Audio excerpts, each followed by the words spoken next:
السلام علیکم پیارے بچوں، کیسے ہیں آپ سب؟ پچھلی کہانی آپ نے حضرت ادریس علیہ السلام کے بارے میں سنی تھی، اور یہ بھی سنا آپ نے کہ حضرت ادریس علیہ السلام نے جب اپنی نبوت کا اعلان کیا تو لوگوں نے ان کو کتنا ستایا، ان کو پتھر مارے، ان کو بہت تنگ کیا۔ بچوں، یہ عجیب بات ہے کہ جب بھی کسی پیغمبر نے اللہ کے کلام کو، سچ کو اور حق کو لوگوں کو سکھانے کی کوشش کی تو لوگوں نے ان کو تنگ کیا اور ستایا۔ جیسے جیسے آپ آگے پیغمبروں کی کہانیاں پڑھتے رہیں گے، آپ کو یہ معلوم ہوگا کہ حق اور سچ کی بات کہنا کتنا مشکل ہے۔ ٹھیک ہے، آج ہم آپ کو حضرت ادریس علیہ السلام کی دوسری کہانی سناتے ہیں، جس میں ان کی ملاقات ایک فرشتے سے ہوتی ہے، اور اس کہانی کا نام ہے حضرت ادریس علیہ السلام اور فرشتے سے دوستی۔ حضرت ادریس علیہ السلام اور فرشتے سے دوستی۔ پیارے بچوں، ادریس علیہ السلام ہمیشہ روزے کی حالت میں رہتے تھے۔ افطار کا وقت آتا تو ان کے لیے فرشتے جنت سے کھانا لے کر آ جاتے۔ حضرت ادریس علیہ السلام جتنا کھا سکتے تھے کھا لیتے، اور جو کھانا بچ جاتا وہ فرشتے واپس لے جاتے۔ ایک دن کیا ہوا کہ ایک عجیب واقعہ پیش آیا۔ آپ علیہ السلام کے پاس ایک اجنبی مہمان آ گیا۔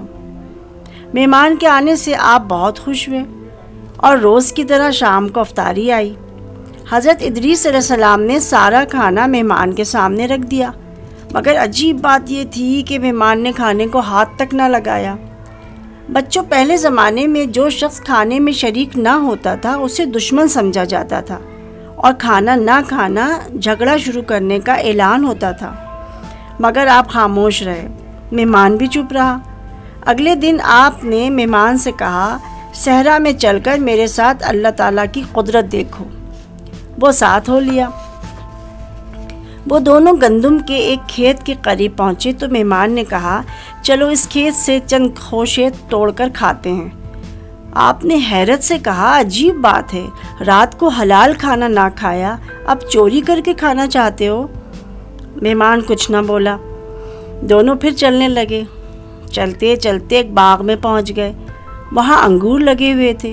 مہمان تیزی سے انگور توڑنے لگا تو ادریس علیہ السلام نے فرمایا، کسی کی چیز بغیر پوچھے لینا گناہ ہے۔ اب بھی وہ خاموش رہا اور آگے آگے چلنے لگا۔ اچانک دونوں کو ایک بکری نظر آئی۔ مہمان نے اسے پکڑ کر ذبح کرنے کا ارادہ کیا۔ ادریس علیہ السلام نے پھر فرمایا، یہ بھی حرام ہے کیونکہ یہ ہماری ملکیت نہیں ہے۔ اسی طرح بچوں 3 دن گزر گئے۔ وہ مہمان بغیر کھائے پیے آپ علیہ السلام سے باتیں کرتا رہتا۔ آخر ایک دن ادریس علیہ السلام نے پوچھا، اے شخص، مجھے بتاؤ تو صحیح، تم آخر ہو کون؟ اس نے کہا، میں اسرائیل ہوں۔ ادریس علیہ السلام نے پوچھا، کیا میری جان نکالنے کو آئے ہو؟ حضرت اسرائیل علیہ السلام نے فرمایا، نہیں، میں تو صرف آپ سے ملاقات کے لیے آیا تھا، اور یہ کہہ کر آسمان پر اڑ گئے۔ ایک دن کافروں نے ایک وفد آپ کی خدمت میں بھیجا۔ حضرت ادریس علیہ السلام نے پوچھا، بتائیے میں آپ کی کیا خدمت کر سکتا ہوں؟ آنے والے لوگوں نے کہا، کیا واقعی آپ اللہ کے رسول ہیں؟ ادریس علیہ السلام نے فرمایا، ہاں، اللہ تعالیٰ کے فضل و کرم سے میں اللہ کا رسول ہوں۔ وہ لوگ بولے، آپ کے پاس اس بات کا کیا ثبوت ہے؟ ادریس علیہ السلام نے آسمان سے نازل ہونے والے صحیفے لا کر سامنے رکھ دیے۔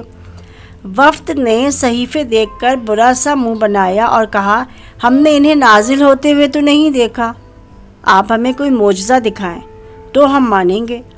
اچھا۔ ادریس علیہ السلام نے کچھ دیر سوچا، آسمان کی طرف دیکھا۔ آسمان پر سورج چمک رہا تھا۔ آپ نے فرمایا، کل بارش ہوگی۔ وفد کا جو لیڈر تھا بچوں، وہ خوب جانتا تھا کہ یہ برسات کا موسم ہرگز نہیں ہے۔ اس نے کہا، اگر ایسا ہو گیا تو ہم آپ کو اللہ کا رسول مان لیں گے۔ بارش والی بات سارے علاقے میں پھیل گئی۔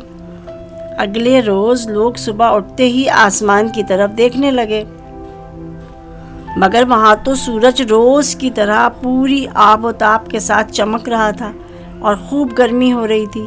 لوگ مذاق اڑانے لگے کہ تمہارا نبی کہتا ہے آج بارش ہوگی، دیکھو کتنی بارش ہو رہی ہے۔ مگر بچوں دیکھتے دیکھتے دوپہر کا وقت آیا اور اچانک دھوپ غائب ہو گئی۔ ایک دم کالی سیاہ گھٹائیں آئیں اور خوب تیز بارش شروع ہو گئی۔ اب تو ادریس علیہ السلام کے ماننے والے لوگ بہت خوش ہوئے۔ وہ کافروں کو دیکھتے تو کہتے کیوں ہمارا نبی سچا ہے کہ نہیں؟ بچوں معجزہ دیکھنے کے باوجود وہ لوگ اللہ تعالیٰ پر ایمان نہ لائے اور اسی طرح ادریس علیہ السلام اور ان کے ماننے والوں کو ستاتے رہے۔ ایک دن آپ علیہ السلام نے ایمان لانے والے لوگوں کو بلایا اور کہا کہ اب وقت آ گیا ہے کہ ہم اللہ کی راہ میں ہجرت کر جائیں۔ آپ نے فرمایا اللہ کی زمین بہت بڑی ہے، ہم مصر جائیں گے، ہمیں اللہ پہ بھروسہ رکھنا چاہیے۔ اگلے دن 2-3 ہزار لوگ مصر کی جانب روانہ ہو گئے۔ بچوں مصر میں بھی حضرت ادریس علیہ السلام نے اللہ کے دین کی دعوت دی اور بیشتر لوگ اس پر ایمان بھی لائے۔ ایک دن کیا ہوا کہ آپ علیہ السلام سخت چلچلاتی دھوپ میں تھے۔ اچانک دل میں خیال آیا کہ ذرا سی دیر دھوپ میں رہ کر میرا یہ حال ہو گیا تو اس فرشتے پر کیا گزرتی ہوگی جو ہزاروں سال سے سورج کی نگرانی کر رہا ہے۔ اس خیال کے آتے ہی آپ علیہ السلام نے اس فرشتے کے لیے دعا کی، اے اللہ سورج کی تپش اور آگ کو اس فرشتے کے لیے کم کر دے۔ دعا قبول ہو گئی۔ فرشتے کو اچانک سکون ملا تو وہ حیران ہو گیا۔ اللہ تعالیٰ نے اسے بتایا کہ یہ میرے بندے ادریس کی شفقت کا نتیجہ ہے جس نے تیرے لیے دعا کی تھی۔ فرشتے نے ادریس علیہ السلام سے دوستی کی خواہش ظاہر کی۔ اللہ تعالیٰ نے اس کی خواہش پوری کر دی۔ فرشتہ اللہ تعالیٰ کی خصوصی اجازت سے حضرت ادریس علیہ السلام کے پاس آنے جانے لگا۔ ایک دن ادریس علیہ السلام نے اس فرشتے سے پوچھا، تمہاری اسرائیل سے بڑی دوستی ہے؟ فرشتہ بولا، جی ہاں، وہ میرے دوست ہیں۔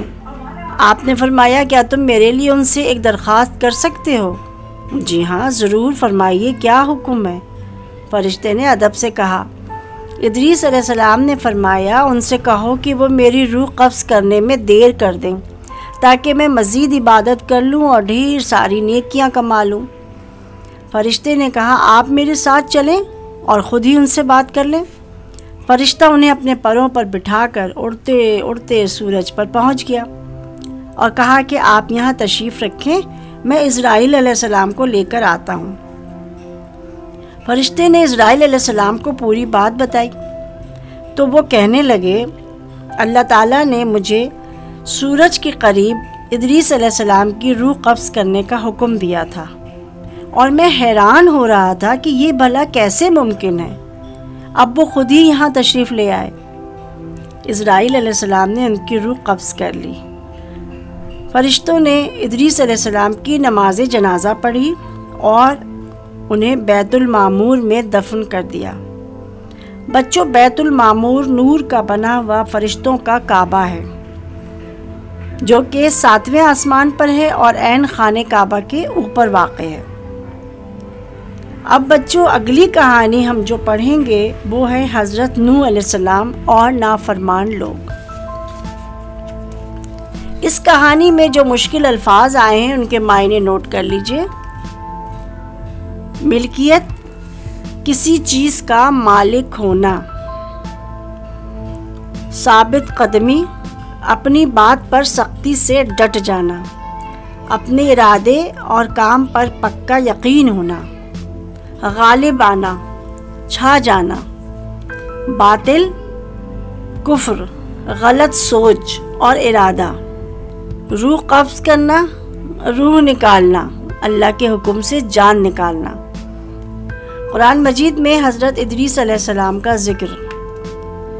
سورہ مریم آیت نمبر 56-57، سورہ انبیاء آیت نمبر 85۔